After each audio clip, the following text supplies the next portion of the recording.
Okay.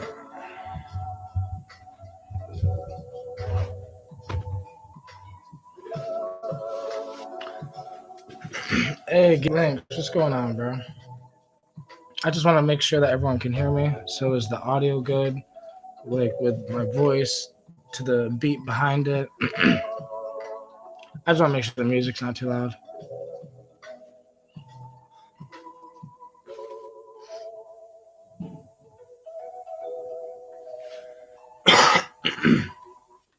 Geeklink says, I'm thinking of doing something risky. What is that thing that is risky? Geeklink says, I don't know if I should repeat that, but all right. So if you're doing something risky, like what I'm thinking, there's only two things I'm thinking, and that's either you're gonna intervene. There's only two ways to intervene in that situation, right? Either talk to the human or talk to humans that can do something about it. But either way, honestly, in a situation like that, best thing probably just stay out of it. As shitty as it is, I know people that sell drugs that are fucking up the town around me, I guess. But I also know it's not my business to intervene too much because there's this weird thing with the way things are. And I guess where I'm from, where you're from, things might be different. But where I'm from, you just kind of don't intervene in things like that as much as you want to. And maybe that's a flaw in our society today, but you know.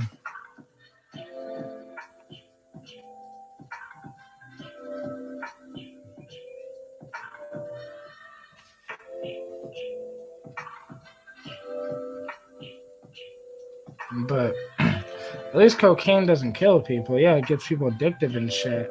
Addicted and it's one of those type of drugs. But in 2018, I think it was, I had like 7 or 8 people die from fentanyl. And it's like they were being sold what they thought was heroin and it ended up being fentanyl. And it's like I ended up knowing, some of the people that were doing that type of shit. And it's like it fucked with me because I'm like, well, I know the people that were doing it, or that were selling it, but I also know the people that died, like, because that was real shit. So it's just one of those things where it's even then, I just try to I don't know. That's why I try to educate everyone I know on drugs, and I don't try to intervene too much with the drug dealers or too much with that as much as I try to intervene with the drug users. Because if you can educate people on drugs, we won't have these problems anyways. It wouldn't matter. We would, you know, always test your substances. It doesn't matter if you're using street drugs, if you're using psychedelics, if you're using whatever, but always test your substances. Get test kits. You can buy them on Amazon.com. Like, it's one of these funny things. Uh, with cocaine or with meth or with speed, those are drugs that I've never done, but I do know that a lot of cocaine is mixed with other substances and substances that are like cocaine and all this other shit. And drug dealers just like to make money. But I guess the best thing, yeah, is just talk to the users, and that's why I have a channel in a sense where I'm eventually gonna start separating my content, making little mini documentaries about just certain things, educating just certain series in a sense. I want to start structuring my channel a little more with educational content, with just live streams, with philosophical content, documentaries, so forth and so on. But I think drug education is key And like people like Psych Substance and your mate Tom and people like that, you know how they stress about like always test your substances and drug safety and all that. Um, I see. I used to kind of laugh at shit like that and be like, "Well, humans should already know," but like I've grown up and I've gotten a lot wiser over the years to understand that how could humans know about drugs if we've never learned it? It doesn't matter. It's not an age thing. You could be like 20 or you could be 60 and still not know anything about drugs because where the hell did we learn this shit? You know, but I think just learning about drugs is the main thing.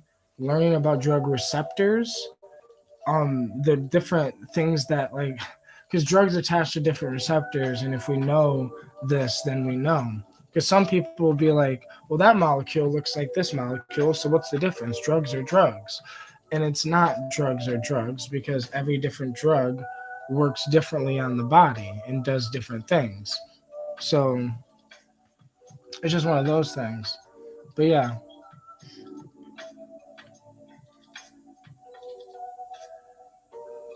geek links, but it's so sad seeing my community waste away. And you know what the reality is? It's your community, my community, everyone else's community. So many communities around the country. You know, when we were in that opiate epidemic, that was around the country because fentanyl was flooding almost all of the heroin in all the major cities, all the small cities, like everywhere. Like it was fucking crazy.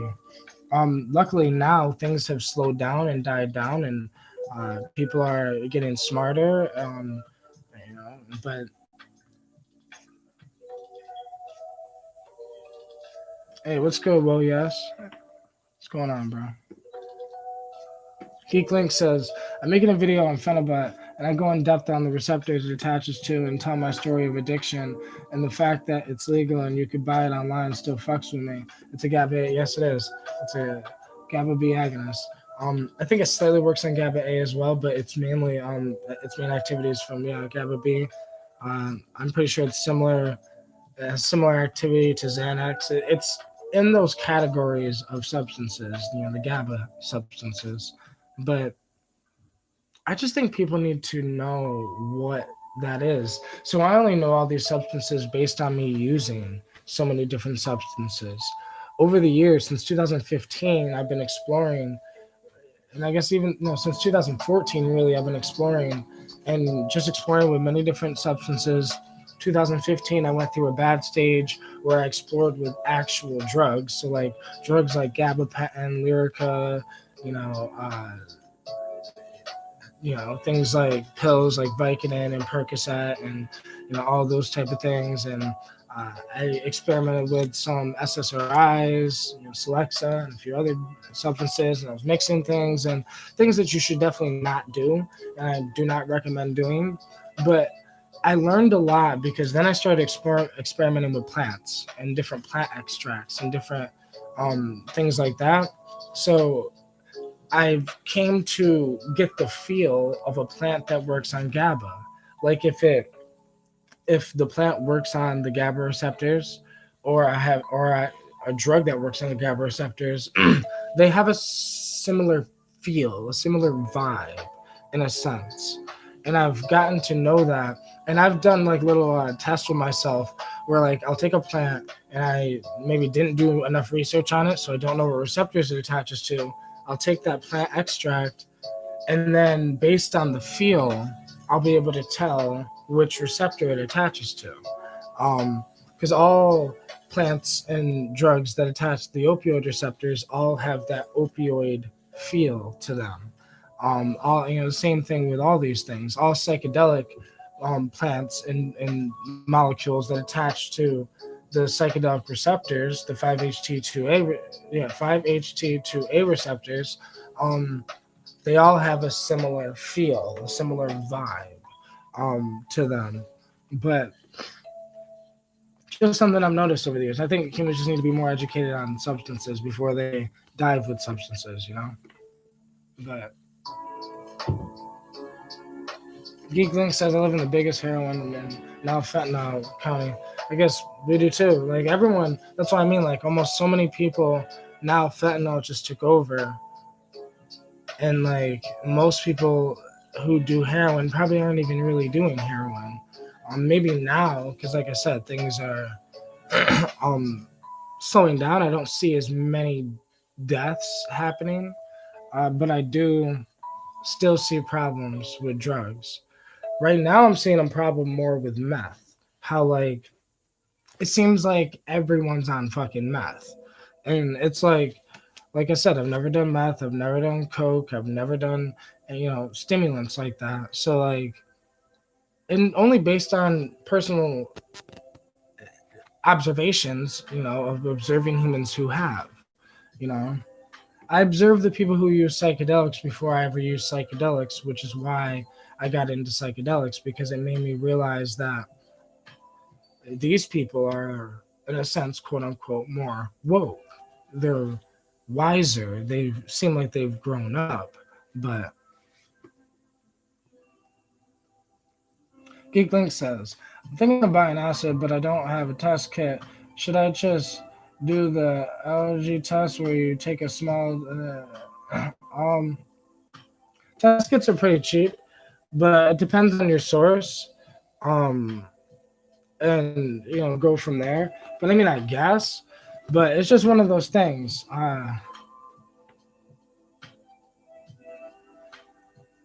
But yeah, always try to get a test kit. If you can, just wait to get a test kit. They're like $20, yeah, 20, $30. Yeah.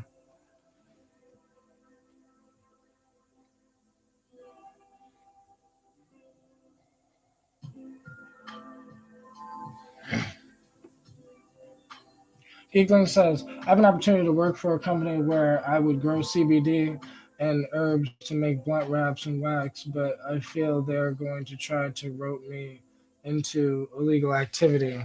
Um, you just gotta weigh it out from there and go from there. Just because I'm gonna be most likely trimming CBD flower again. I just got a message the other day that I most likely have another gig for that coming this week. So I'm supposed to hear from him today, so that's gonna be awesome. And it's just trimming CBD flower because there's CBD farmers, all around. So yeah, so it's just dope. That'll be an extra like $300 something a week, so that'll be dope.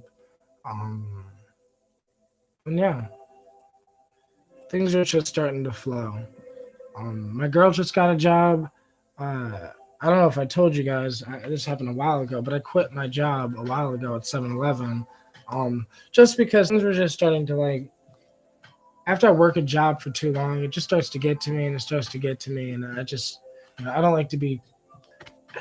I hate the word controlled, but like just working a job isn't for me necessarily. I like to make money on my own terms. I like to make money my way. I like to do things my way. And the universe tends to have my back with the way things are going. Because like I had no idea the dude was gonna hit me up to start trimming CBD bud again. But it just randomly happened. So like I was like, wow, my God, the universe has my back, because I'll be making more money trimming the CBD flower than I am when I was working the job. And yeah, it's a little more tedious, laborious work, because sitting there trimming the CBD flower is not, it sounds like a good job. People will be like, oh my God, trimming CBD flower. I get to trim weed all day. Like, no, it's, it's somewhat of a tedious, annoying job a little bit. So I sit there for 5 hours a day, trimming the bud, usually get high, trim some CBD flower, and then whatever. But I'm just glad that this came now because it's perfect time. I need to start doing some things. There's so many things I need to do in my life that like I just now after I move and because we're supposed to be moving and all this other shit. So like once we can do all this shit, then I could just settle the fuck down and focus. Because doing too much shit. I'm supposed to so much shit. Yeah.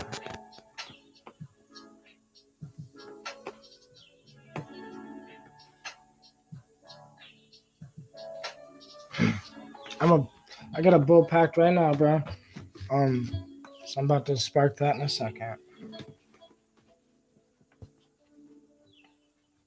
Yo, Geek Links, real quick, I want to comment on what you said because it's something I said yesterday to a friend of mine. So you said I'm poor, but honestly, I love being broke. And honestly, I love being broke too, because reality is, I grew up poor. In a sense, I hate the term welfare, but like in a sense, you can say I grew up on welfare, where my mom got a disability check once a month, and food stamps, and that's how we survived.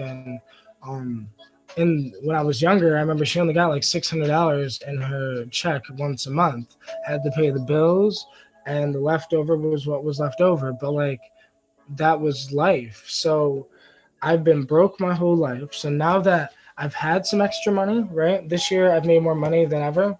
Um, I wouldn't, I don't have any really money right now to show you that.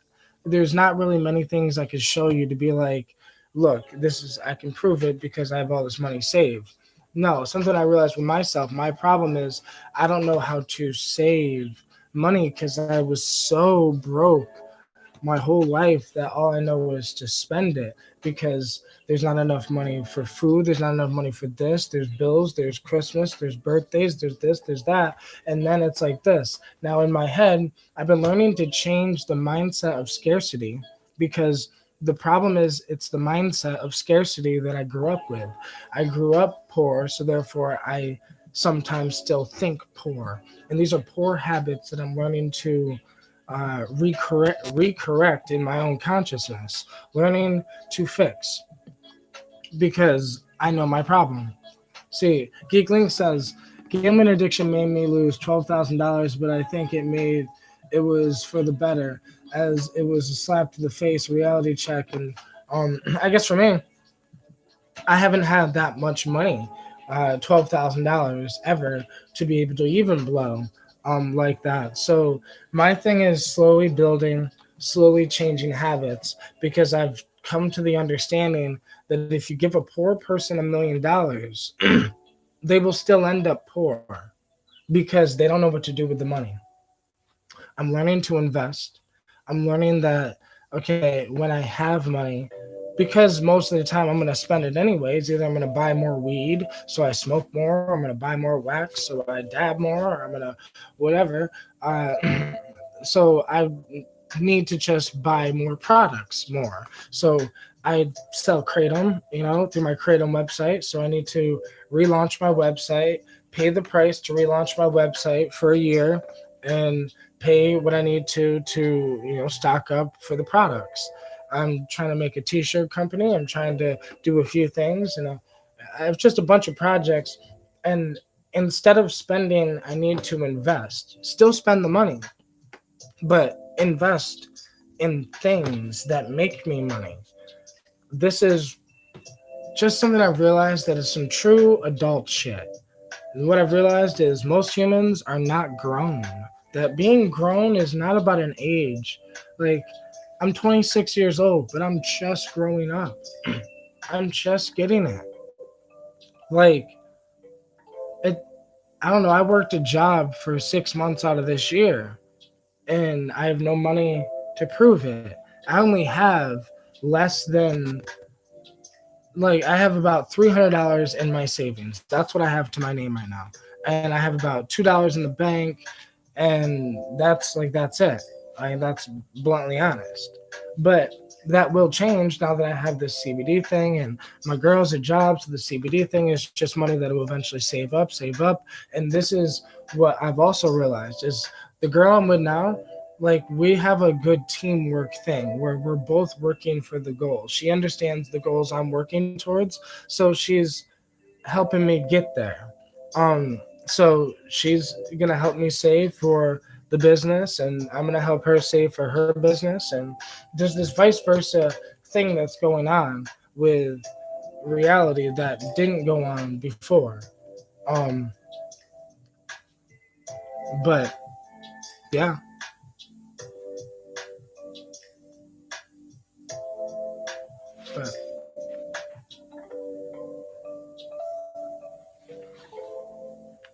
but I'll be right back. Everyone, get your blunts, bowls, whatever ready. I got my bong ready. But need.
Hey,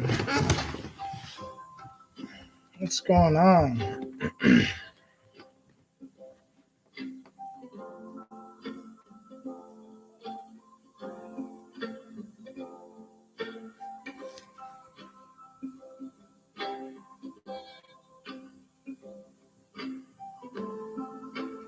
DMT Infinity, what's going on, bro?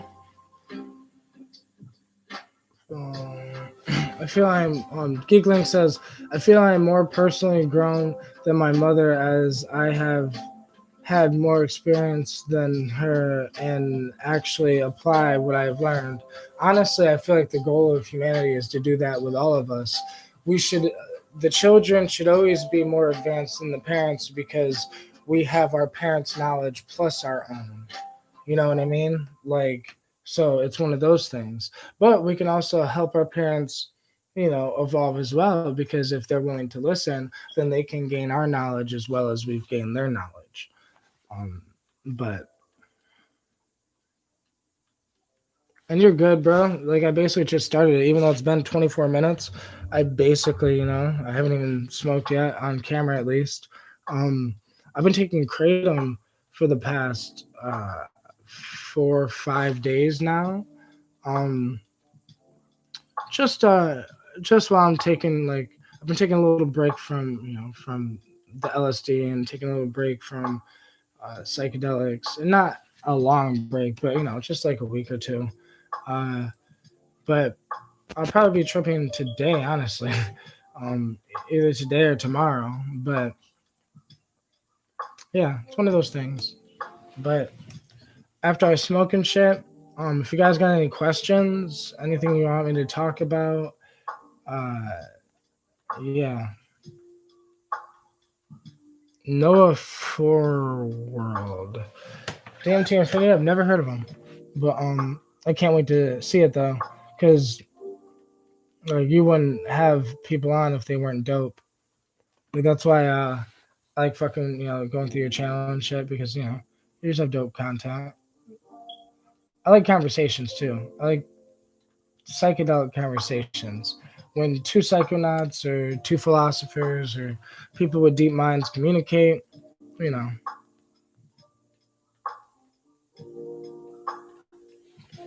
Um.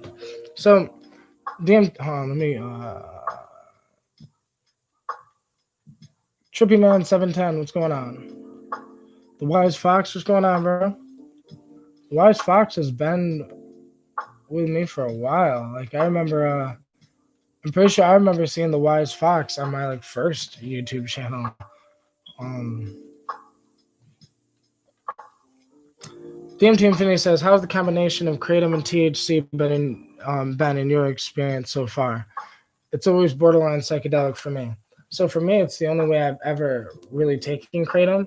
So I have this weird structured way of taking kratom, right? So I took kratom for 3 years every day from 2016 to 2019, and then I stopped taking kratom for a year, and then I just recently started taking kratom once in a while. I don't take it every day, all the time like I used to, but right now is the longest I've been taking it.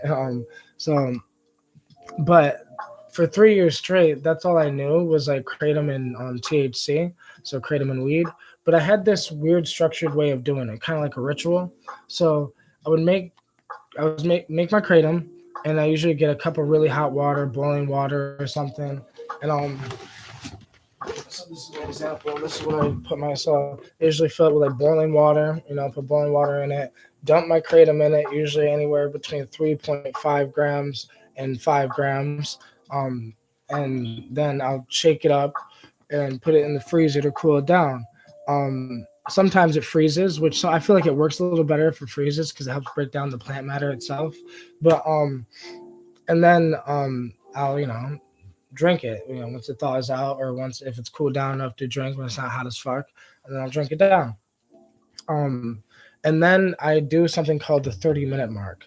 In 30 minutes after I take kratom, every single time, like ritually, religiously, every single time I take kratom, I'll smoke a bong pack of weed, of cannabis flower, THC, uh, and 30 minutes into the kratom, and it just helps the kratom experience just be more. I don't know how to explain it. It's just awesome. But yeah, that's how I've taken kratom for 3 years straight.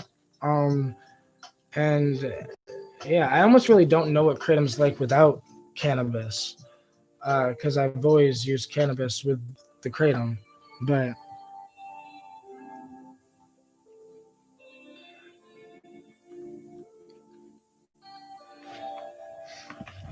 but let me spark this up, and I gotta catch up with the chat.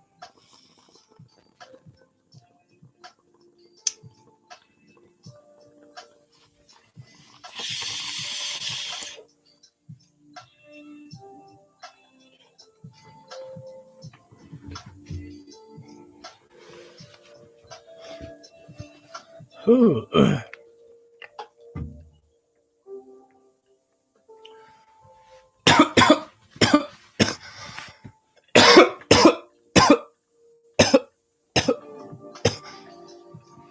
Hey, Trippy Man 710. Hey, it's my homie. I know you said we could be chilling, having that talk right now, brother. Come on. Well, I'm just sitting here with the kids. Well, technically, I'm in my room. Kids are out there. Girls at work. Um, might be able to do that, when she gets out of work. But yeah. It's good to see you in here, though, bro. That's dope.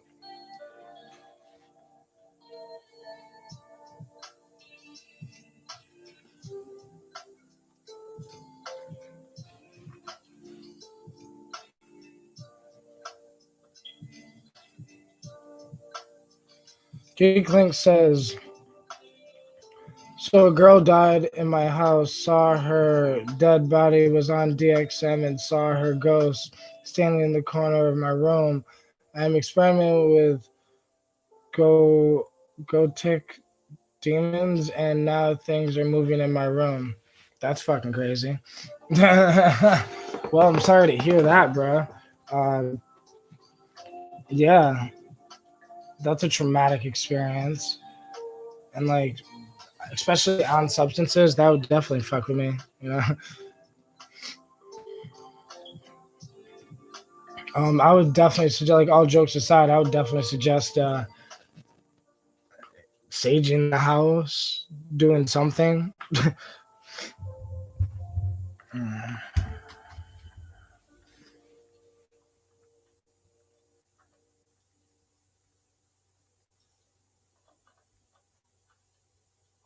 Geeklink says, I feel people would think I'm crazy, but I do not have schizophrenia. I definitely feel like if people don't think you're crazy, it's one of those things, like, because when I communicate with humans, they all think I'm crazy too, because I genuinely believe what I'm saying. So I genuinely believe, like, I'm like, well, things are working out because the universe got my back. Well, things are working out because yada yada yada. Because, like, I genuinely believe this shit. Like, it's not like some people be like, oh, that's some hippie bullshit or whatever, and I just be like, no, this is just what I genuinely believe. I don't know.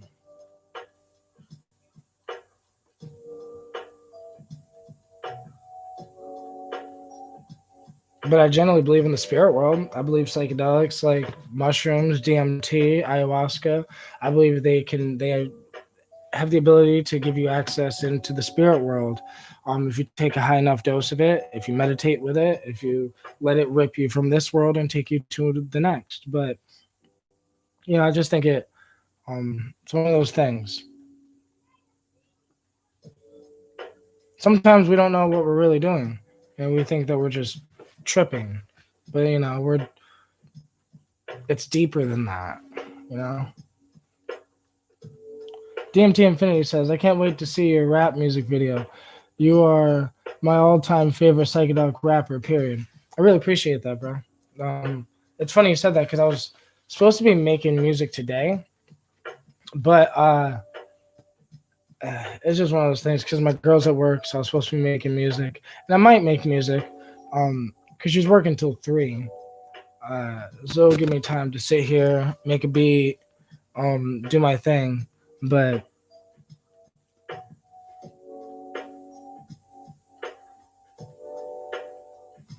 Trippy Man's words, just really big things to talk about and get out with you and figure out. But nice, see you on live stream smoking with you. Fuck yeah, bro. Trippy Man 710, homies for life, bro. The goal is to meet up with you after my girl gets out of work. But life is so goddamn chaotic that, like, every time I make a plan to do something, then something else happens, and then something else happens, and then this is why I need a car, and I need to learn how to drive. Because if I could, there's certain problems I have in my life, which is like, my mom doesn't drive, and I lived with my mom my whole life, so I don't know how to drive because there was nobody around me to drive, really, so, or to teach me, really. So I never learned how to drive. So I'm 26, never learned how to drive. I need a car, and I'll probably have a car before I even know how to drive the damn thing, or before I have a license to drive the damn thing. This is just reality of the life, certain problems. But as life goes on, I see that it's like I have like a 2 year, I think in 2 years things would be completely different. um things I could just see, as long as I put the work in, as long as I continually working and striving to be better and working and striving to become the man I was meant to be, then I know that this will work out. Everything I'm trying to do. I'm trying to do so many things, but all of them are connected and all of them are helping the main goal. So it's like for me, as long as I just keep moving forward, I'll be straight. I just can't give up. I gotta keep trying. I gotta, invest in all my businesses that I'm doing because, like I said, my t-shirt company to my kratom company to, my kratom company, I'll be selling things like Blue Lotus and Motherwort and all these other plants as well. And like I'm just trying to branch out all my ideas. My girl has businesses she's trying to start, which I'm trying to help her with, and vice versa. And there's just so much that I'm trying to do that, like, I now understand life, at least life for me. And I now get that nothing I say really works for me and nothing I say really works for you. Um, but it's all based on personal thing. I live my life and I just express it to the world, I guess, to you guys. All right. I'm working on a book and this is all humans can do, right? We can only make our art. So that's the goal, I feel like, is to make our art. We're all artists, even if you don't paint, you know?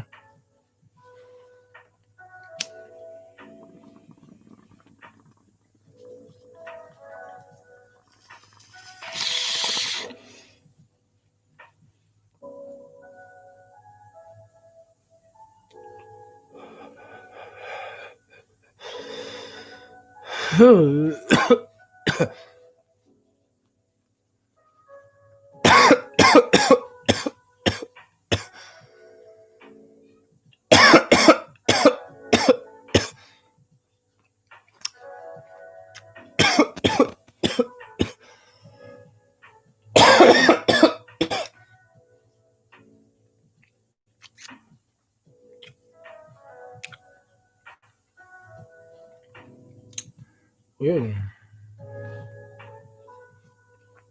I'm going to DMT Infinity. Uh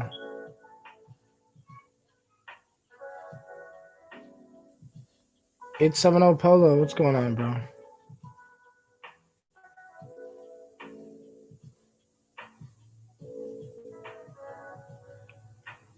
DMT Infinity says, what are the most substances you've combined at once? What were they? How was the experience? And what did you learn? And would you ever do that specific combination again? um, the most substances I've ever mixed were plants. They weren't necessarily quote unquote drugs, but they were because they contained drugs. But I mixed 8 different plants in a strong brew that I brewed for about 2 hours. So in this brew, there was um, Blue Lotus. I think so. This is a while ago, so it's hard to remember. But so I know there was Blue Lotus, Wild Dagga, Clip Dagga, Mugwort. I'm pretty sure Motherwort, um, cacao, uh, lemon balm,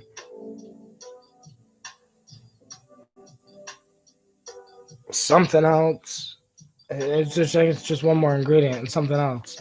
But I brewed these all, and it was a horrible experience. It was great, but it was horrible because all I did was I panicked because after I drank it, 30 minutes later, I started feeling somewhat high, then extremely nauseous. Then I had to run to the bathroom, and I had to throw up in the bathroom, and I was throwing up, and then I had to basically shit, but it was like liquid out of my ass.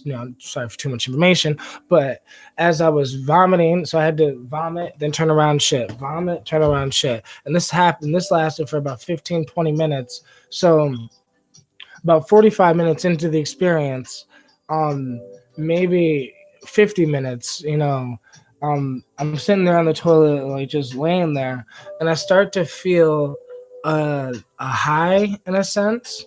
Really extremely stoned, really sedated, but slightly energized enough to get up. But like it was a really dreamy, sedated, high, energized, fucked up feel.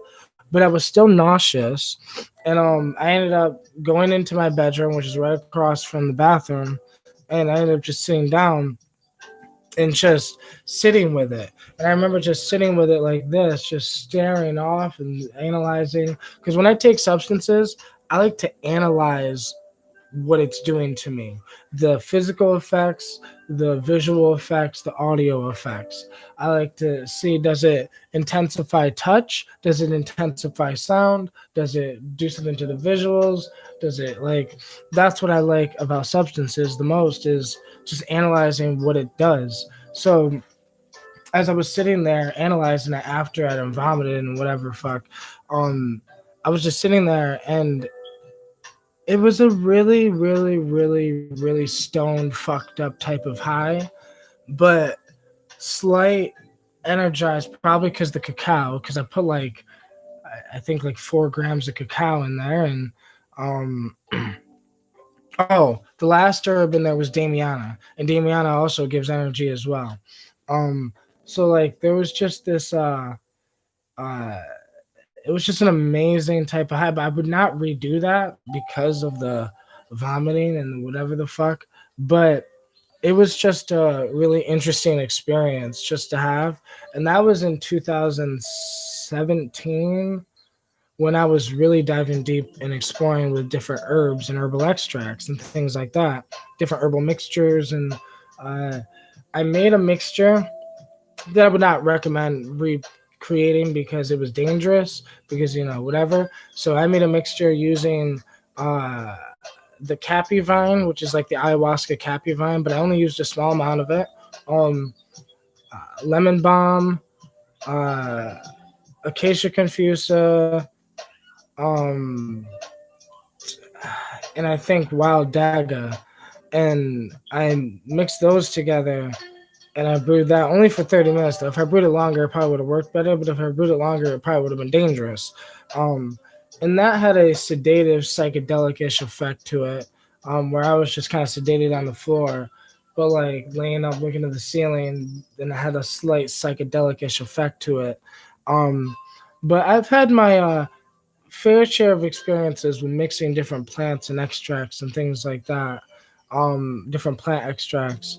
Not well versed in mixing drugs in a sense, because the most I've ever really mixed with quote unquote drugs is like mixing LSD with MDMA, or something like that, I guess. And besides, back in the day, so in 2015, I had experiences with mixing things like I would take like a mixture of gabapentin, Lyrica, Celexa, a few other things, whatever the fuck. Um, and just because I had no idea what the fuck I was doing. This is when I was extremely uneducated on drugs, and these experiences are the things that made me want to get educated on drugs, because those are experiences that I'm like, well, I could have killed myself there because I was fucking stupid and didn't know what I was doing and didn't do research. And and ever since then, I haven't done drugs in quote unquote. Like, I haven't drank alcohol since 2015. I haven't done any pills or like hard pills since 2015. The hardest pill I've taken since 2015 is Advil or naproxen, which was maybe for a toothache or something like that. But like, I don't take those type of drugs anymore. What I do take, people would still consider drugs, because I can give you a plant extract that I can make, from motherwort, or that I can make from lotus, or that I can make from whatever, and it would have the quote unquote qualities of a drug. Um, these things are still drugs. These things are still medicinal. Wild lettuce is still a very medicinal painkiller. There's a lot of different plants and plant extracts out there that are really strong and powerful if you know how to make them strong and powerful. Um, some people though think if they get some hot water in a cup put a put a herb in it, right, of some sort, and let it sit there for 5 minutes and then strain it out and then drink it, people think they're gonna get any effect or something, and that's not how you get effects. That's how you get tea for taste. People who are just drinking tea because they want something that's not water, but I drink tea for the effects and the. That's why I like to brew and make extracts, and you can make an extract using just water. You can make an extract using alcohol. You can make an extract using, you know, any solvents. The same way you can make extracts, with cannabis. You know what I mean? So I don't know. This is what I love the most though. What I love is I love experimenting with different plants and things like that because I know I research the safety. It always makes me research the molecules in the plant and the safety, and because some plants can't mix, but it's safer to mix plants that can't mix than it is to mix drugs that can't mix. Because if you're mixing pills that can't mix together, it means they have negative side effects when you combine them. Um, that's more dangerous because they're more purified compared to if you have two plant extracts and you take them together and even though you're not supposed to mix them, um, it's maybe you'll have like a headache or something like that, but you're not gonna die. Uh,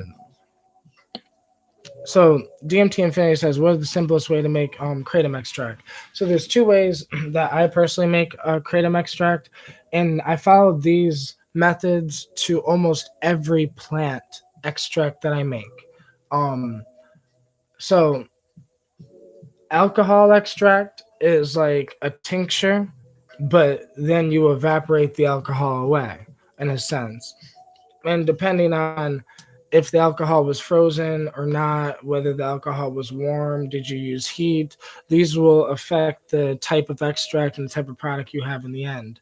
Um, Now, the same thing with water is the only thing I do with water, the main plant extract that I use water to extract, because most water extracts aren't as strong to me personally as the alcohol extracts, but the water extracts are most likely safer. Um, and there's probably no legal issues with them because I do question whether so like using solvents I can see might be a problem, so that might be illegal in a sense. But using alcohol that you can drink, that you can buy from the store to make tinctures with and then just evaporate the alcohol away, I don't see any problem with that, right? But so that's what I do with the water extract as well. Now making a water extract with a plant, you know, I'll either brew blue lotus or like I said, the main one I use with the water extract is the motherwort. So I'll take 10 to 25 grams of motherwort, put it in a pot of water, and I'll brew it for anywhere from 5 to like 10 hours, right? And you brew it on low. So because you want to be able to still have a top on it. And if you have a top on it and it's boiling too hard, the top it'll just boil over, right? But you want to be able to have a top on it, but have it so it's still boiling though. So it's still slightly boiling. And you have it do that for 5 to 10 hours. And then you remove the motherwort, plant matter, you strain it out. And then if you wanted it pure, you'll filter it if you like, so like pure, I guess. So filter it through a coffee filter after you strain it out, whatever. And then I usually put it in like a Pyrex pan, Pyrex, a long Pyrex pan or whatever. And then I stick it in the oven, um, on low heat for however long it takes to evaporate the water away.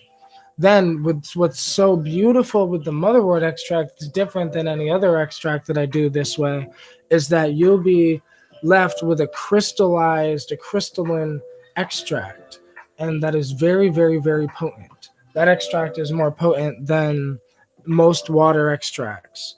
Um, but it's just I don't know. These are things that I've learned over the years, and now this applies for all plants. So you asked about kratom, but same thing I do with motherwort. You could do with the kratom. You could do with any. You could do with cannabis. You could do with whatever. But it's always nice to research plants and make sure that whatever. Now, the only problem I have with kratom extract is I was addicted heavily to kratom extract for like a month or two when in 2017, where all I did was use kratom extract, every day, 3, 4 times a day. And basically this is what I did. So I made a kratom extract with alcohol, and so it'll be kind of like a black crystalline extract, when you're done. And I would I would like have, I guess, let's say 15 grams of the black crystallized extract and 15 grams of some green vein kratom, and I would mix them together. So it'd be a 50-50 extract. Um, and that's what I would take every day. Because taking the kratom extract by itself, it seems to not work as well as it does with the when you mix it back with the plant. And I think it has something to do with the entourage effect that cannabis has as well.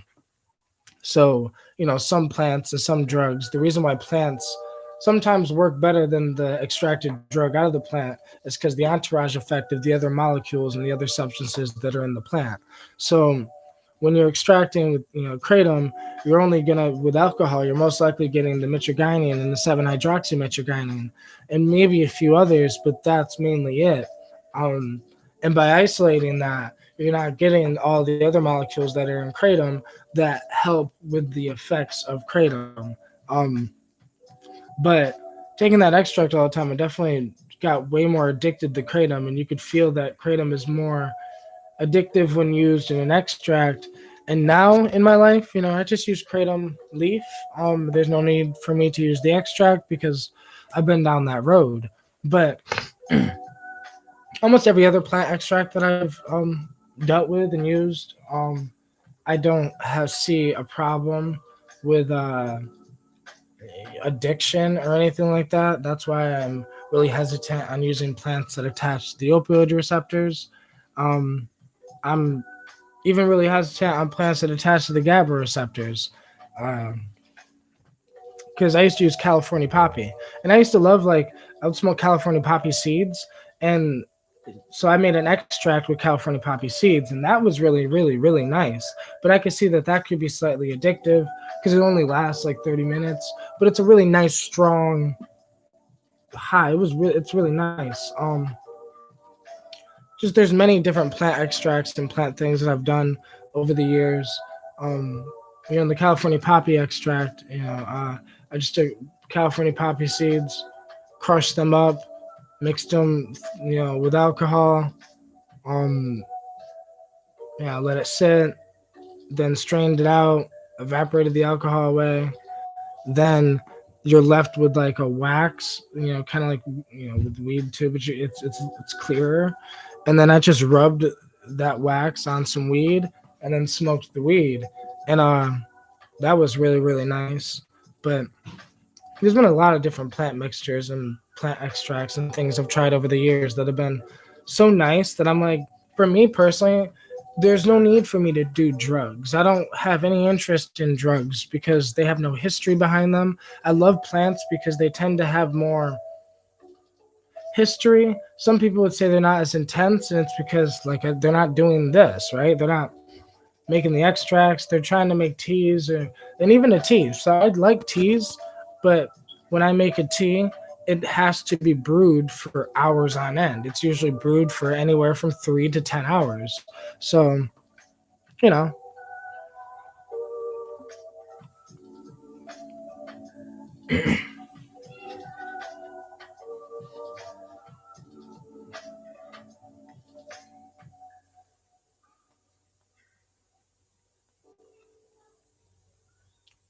See, DMT Infinity says, I love kratom tinctures, but man, I prefer the powder, just like I prefer weed over edibles. And in my personal opinion, I honestly prefer edibles over weed. Um, and what I've been doing lately is I just take my wax, right? And I'll decarb the wax and then either mix it, into a cup of whole milk. So you could brew some whole milk on the thing and you put some wax in it and you stir it in there and eventually it'll just mix in with it because whole milk has a lot of fat in it. Um, Or what I did this past time is I just decarb the wax, by heating it up. You heat it up in an oven or something, and you decarb it, and then I put it in a capsule, and it's good. And usually I take anywhere from uh, 200 to 900 milligrams of the wax, of the decarb wax, in a capsule or in some milk, and that's my preferred way of taking weed, because when you have basically you take like a gram of wax basically, and you decarb it and whatever, and then you and whatever, it's kind of like a mild psychedelic experience, because then there's the wait, which is the come up, then there's the peak, and then there's the come down, which is why I prefer edible weed over smoking weed, because it's just a slightly different experience, because it's also a different molecule. When you smoke weed, you're getting THCV. When you eat weed, your liver turns THCV into 11 hydroxy THC, which is more psychedelic and more potent than THC. So that's why it just has a slightly different effect, which is more psychedelic-ish. Um, it's just that's why I prefer it, I guess.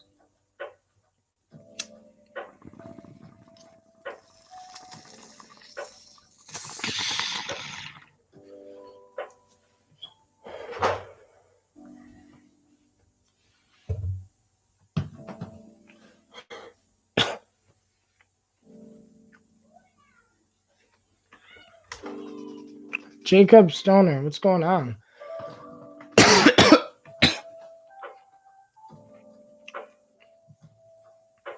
I'm doing pretty good, man. Hi, just chilling.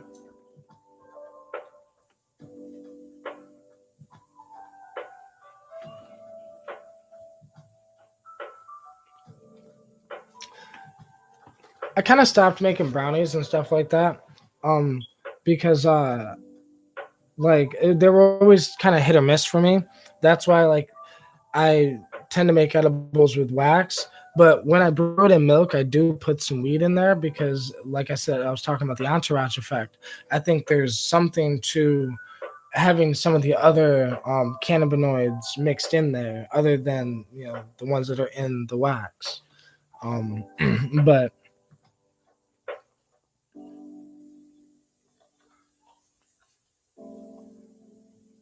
honestly, with all these things, it's just about trial and error, because that's all I've done is trial and error. Tried something 10 times.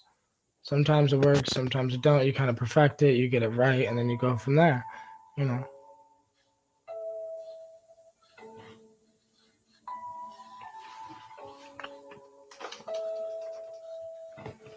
I'll be right back.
So,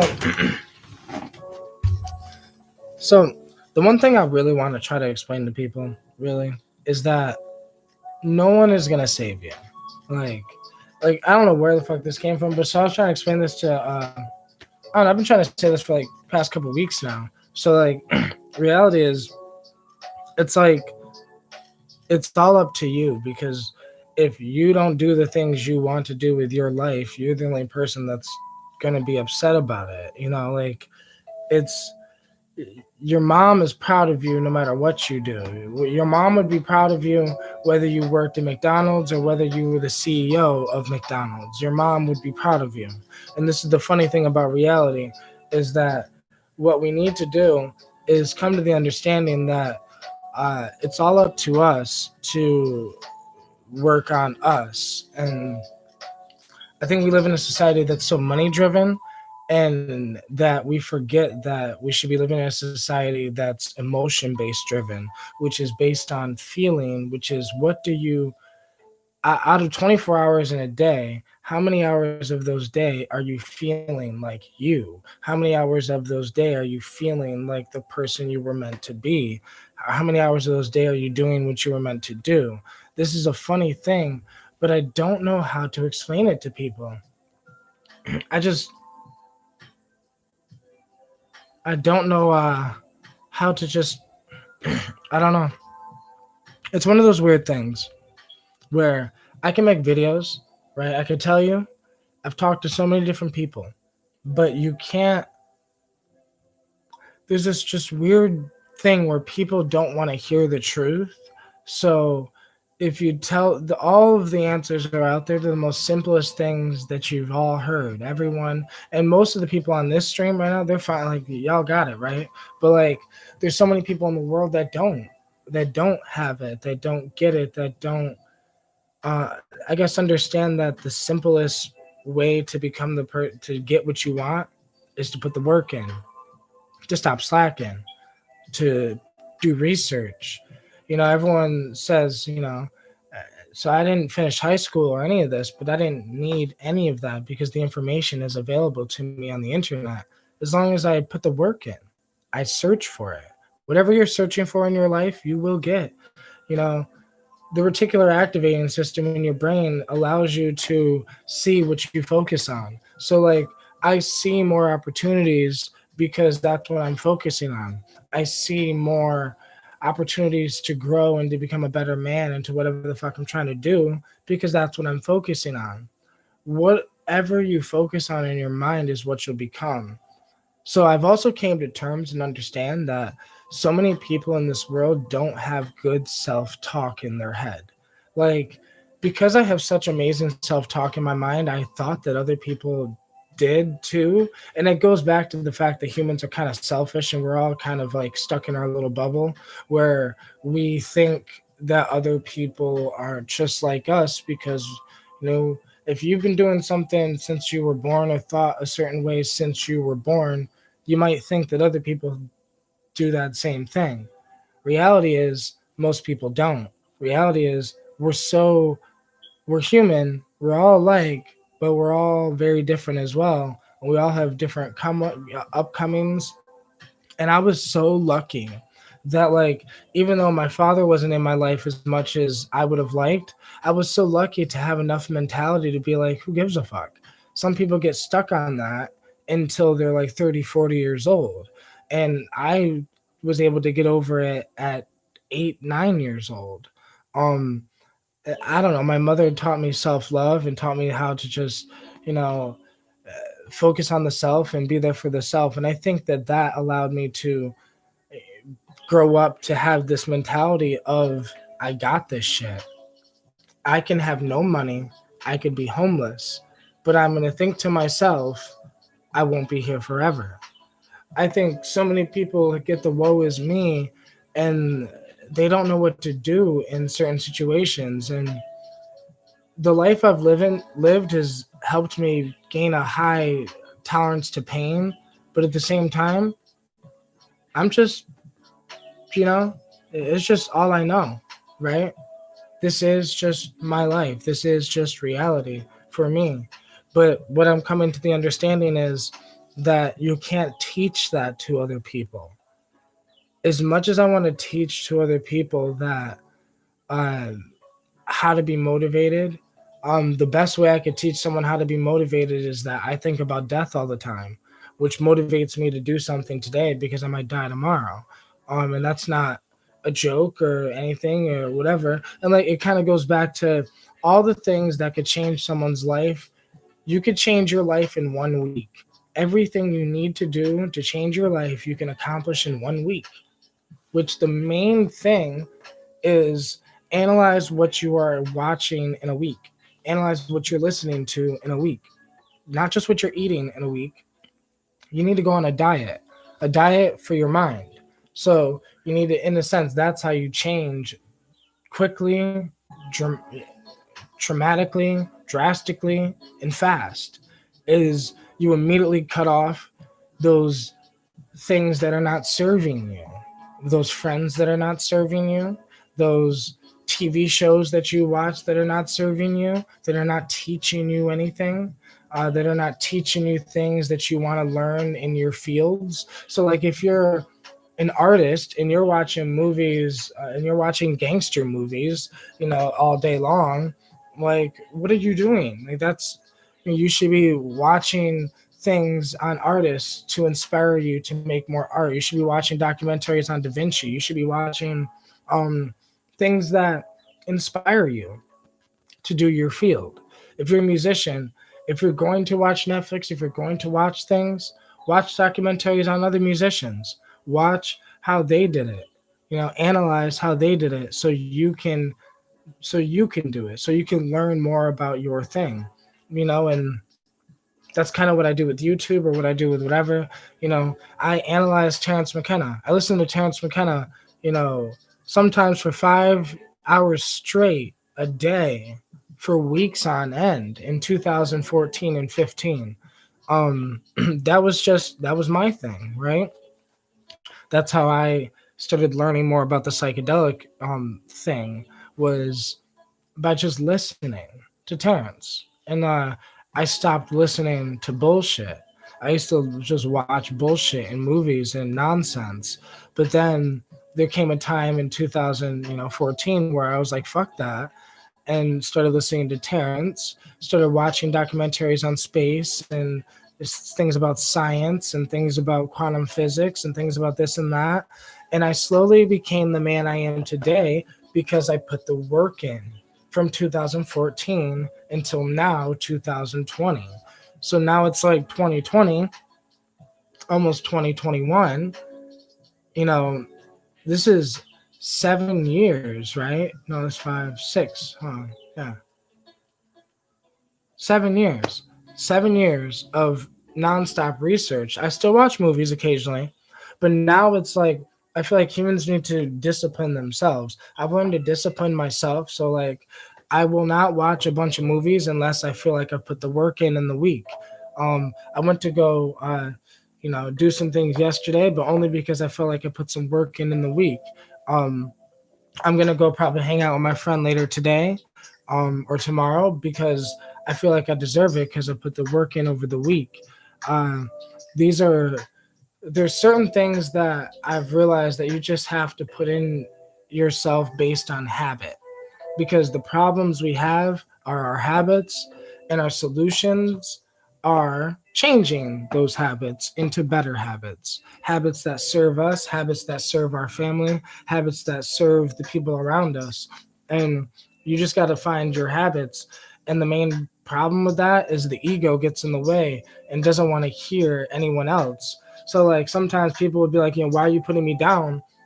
And I'm like, I'm not putting you down. I'm just trying to show you some of the bad habits you have, and then some of the good habits you have that you could double down on, to then end up removing those bad habits and replacing them with those good habits you have. Because a lot of times people do the bad habits more than they do their good habits. But it's not that people don't have good habits. It's, sometimes you got to teach people good habits. You have to learn new things. Sometimes it comes down to an acceptance that you don't know and that somebody else might know. And that the only way you're going to know is by listening to the person that does know. And then that gives you the ability to know. It's the reason why you should know more than your parents always, because you have your experience and their experience if you listened to their experiences.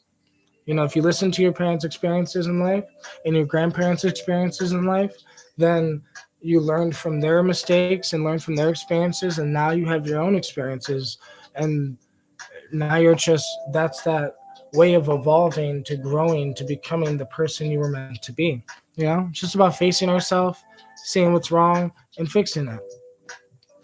But so many people are so stuck up their ego that they say, yo, bro, there ain't nothing wrong. What do you mean? I'm fine. This is the way I've always been.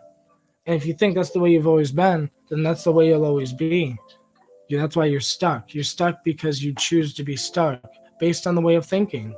Change the way of thinking. It's that, you know.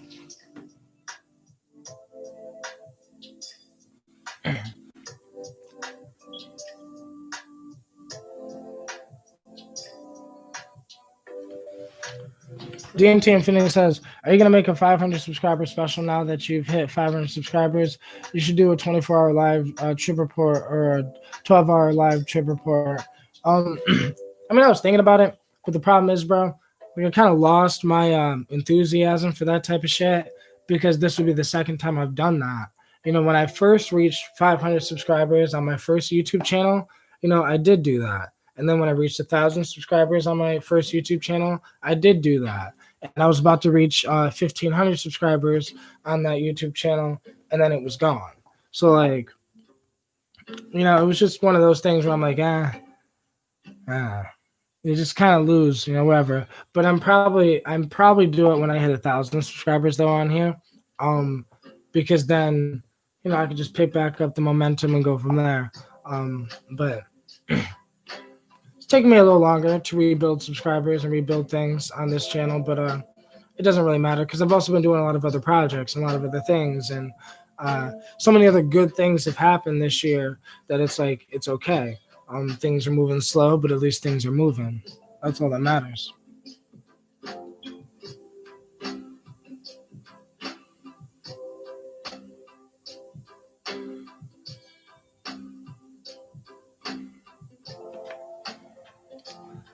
Team Fan says, not that there will be another Elon Musk, but for example, even Elon Musk dropped out of his PhD program at Stanford and doesn't believe that you need college to learn or be successful. Exactly. I mean, I look at it like a Hobson line that Hobson once said in a rap song was, the man that invented college didn't go to college, like, and or something like that. And that's real because the man that invented college, he didn't go to college, he invented it. And you know, did Nikola Tesla go to college? I don't know. But there's certain geniuses in history that, you know, you learn many different ways. But in the age now of information, it's really on you. I mean, the internet has more information than any college on the planet. That's facts. You just have to know where to look on the internet. You know, all college research papers and scientific things that are published and all that is already on the internet anyways. You can learn so much by going through and just looking. You just have to direct your searches and look for it, you know?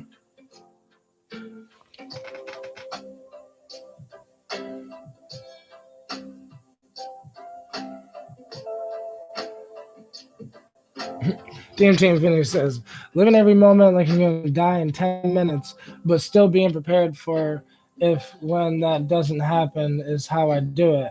Fuck yeah. I live like there's no tomorrow for me. See, for me, it's like not necessarily every 10 minutes, but I do come to the conclusion that one day I'm going to die. So I don't want to be disappointed with myself. I don't want to have regret. So, like, I try to live. That's why I trip. You know, I do psychedelics when I want, in a sense. I smoke weed when I want, which I smoke weed every day. But like, I just kind of live to the fullest, to my fullest potential as I can right now. And as I'm starting to save money, I'll start my business or whatever.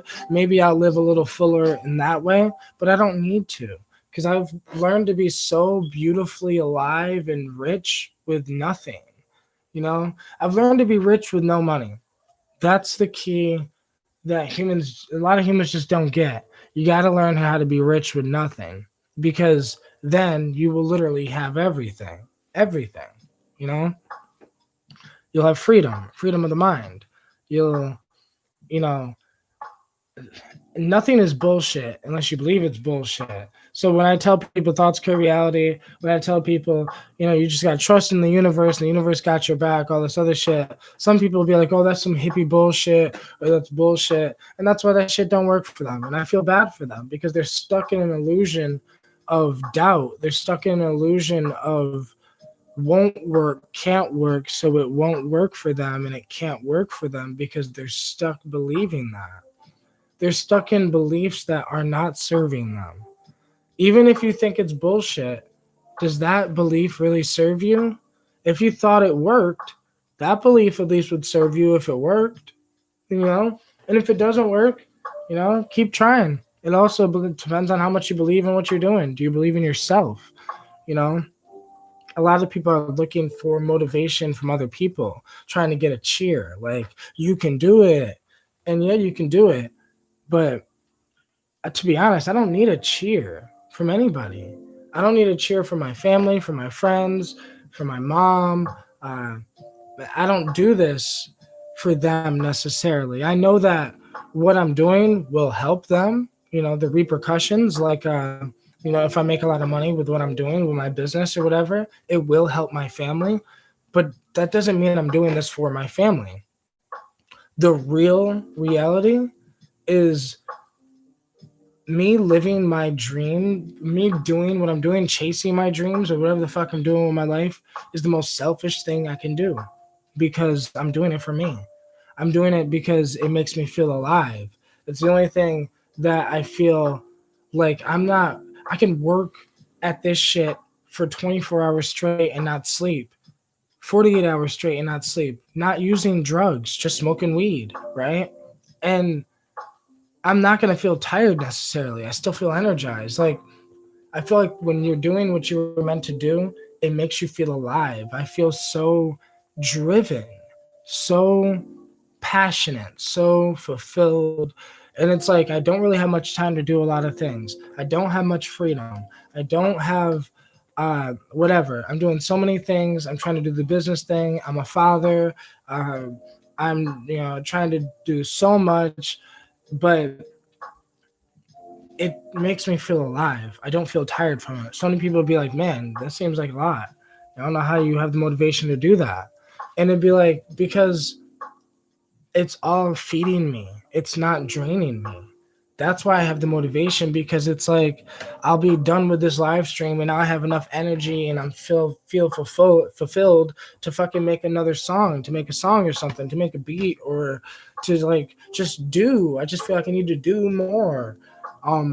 Because I love to live stream. I love to make beats. I love to learn about business. I love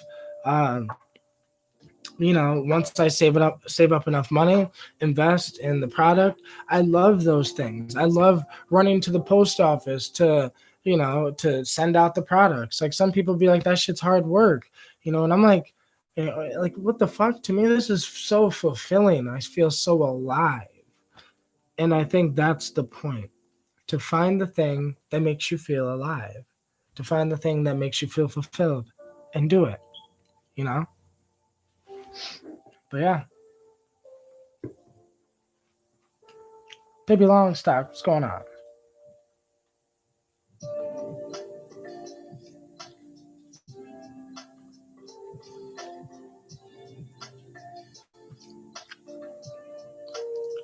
Capri King, you're fucking awesome for saying that. It says you make documentaries and that works. Maybe Discovery Channel, Animal Channel, whatnot. That would be awesome. Like, that would be mind-blowing if one of those. I definitely need to get better at making documentaries. Maybe even you made me think about it, but maybe even Gaia Network or something like that. But I just feel like I need to get better at my craft. That's all. I'm not good enough. But once I get a little better, get a little just a little better, I feel like I'll be good enough. And I can do that. And it's just about putting the work in, putting that focus in. If I want that, I need to focus on it long enough to get it. And I think also humans think things are going to happen faster than they do. Because I started a 10-year plan when I was 25. So, I'm 26 now, about to be 27. And things have progressed pretty far in 2 years. So I have good hopes that, the next 8 will be a good progression to get to that goal, you know. But yeah, life is all about making progress.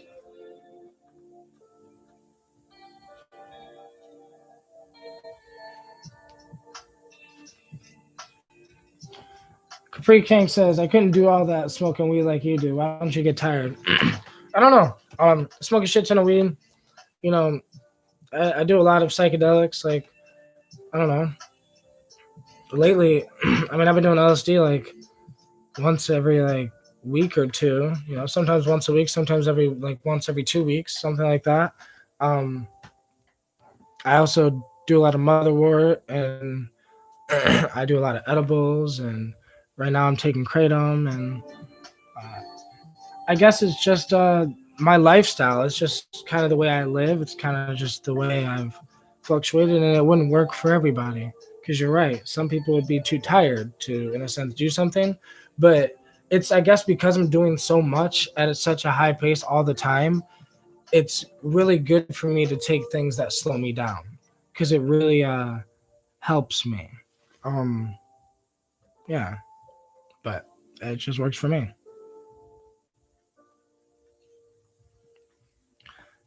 DMT Infinity says, dude, your documentaries may be amateur, but I'd personally trust you with a few $100,000 to make a bad documentary. Fuck yeah. I appreciate that. I mean, I'll be getting there. Once I, like I said, once I get up there, I don't need that much money. Um, and that's the thing. I'd be cheap with it too. Shit. And some people would be like, you can make more money, but like, life isn't about money for me, because all I need is enough money to invest in my businesses, and then the businesses can make the real money. Um, that's kind of what I've been aiming for. Um, just having money to invest in my investments, to invest in the things I'm doing. Um, that's why, like, even a job, like, if I get another job, it's not going to be to pay the bills. The job is only to invest in my investments so I can make more money. Because if I had 3 businesses, it's better than having a job that I hate. Um, but like I said, some people can't do that though. But I like the chaos. I like the fast pace. I like living a chaotic life. Uh, I love it. It just fulfills my soul. I'd rather live now than not live, because I'll regret it if I don't. You know. But yeah, thank you guys so much for watching. I hope y'all have a fucking awesome day. I'll see you guys in the next live stream.